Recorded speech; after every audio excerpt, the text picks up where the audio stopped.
ආයිබෝවන් ළමයි. අද අපි පාඩම් පටන් ගමු නේද එහෙනම්?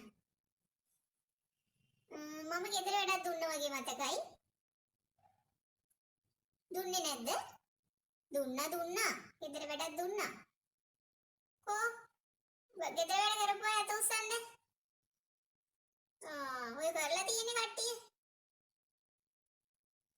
කොහොම හරියනවද? ගෙදර වැඩ දුන්නා නම් ගෙදර වැඩ දුන්නා කියලා කියන්න ඕනේ. සද්ද නැතුව බිල්ලෝ ටික වගේ ඉන්නවා. යකෝ බිල්ල වගේ ඉන්නේ නැතුව ගෙදර වැඩක් දුන්නා නම් ඒක කියන්න ඕනේනේ. මටත් මතක නැතුණා නම් එහෙම සද්ද නැතුවම ඉන්නවා. කොහොම හරියනවද? ළමයි වුණා. අද බලමු. පිටිපස්සේ වේලේ ඉඳන් බලන්න ඕනි. වැඩ කරලාද කියලා හිටන්. හැමදාම සද්ද නැතුව ඉන්නවා.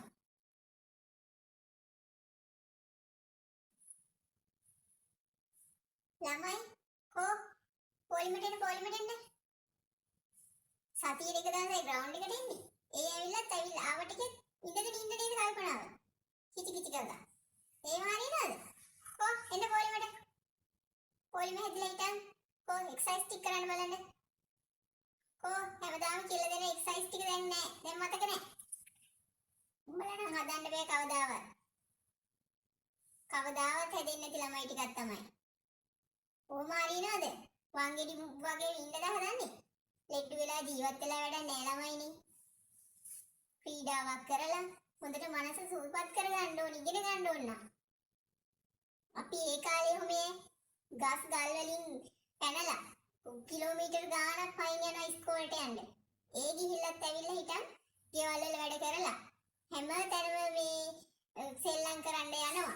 ඒ වගේ අපි ඉස්කෝලේ ගිහිල්ලත් මේ ක්‍රීඩා කරනවා. අපි හැමදාම ක්‍රීඩා වලට යනවා.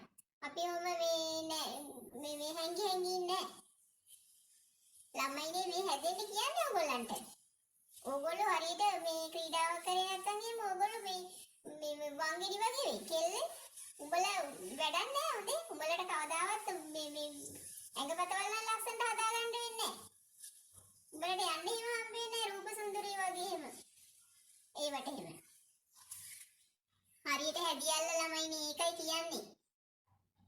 දැන් කවුරු පටන් ගන්න ඕන ක්‍රීඩා කරන්න. හැමෝම එක ක්‍රීඩාවක් හරි කරන්න ඕනි. කරේ නැත්තම් බලා ගන්න පුළුවන්.